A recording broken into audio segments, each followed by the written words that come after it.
I want to start with you, Congressman Scalise. I haven't had a chance to chat with you on air, and Nancy Pelosi called you an enemy of the state. And so I want to ask one of the enemies of the state, Steve Scalise, what your reaction is to this whole little scandal that she embroiled herself in.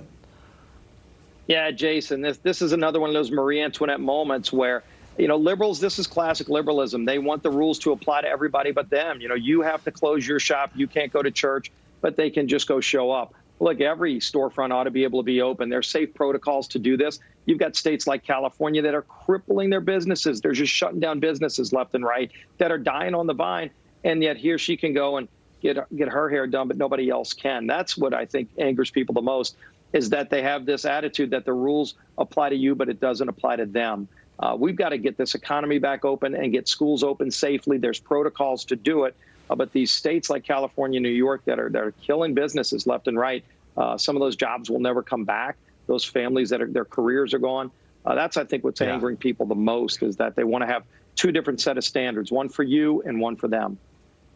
Yeah, now, Congressman, she said it was a setup. So, you know, that's her excuse. I mean, she was set up. She just fell for this entrapment that this salon owner in her home district set up for her. What's your reaction to that? Yeah, it just doesn't pass the smell test, Jason, this idea that she's the victim and the salon owner, some person who's probably struggling to get by right now because, you know, her business, like so many others, are just shut down or limited in how they can actually make money and have a living.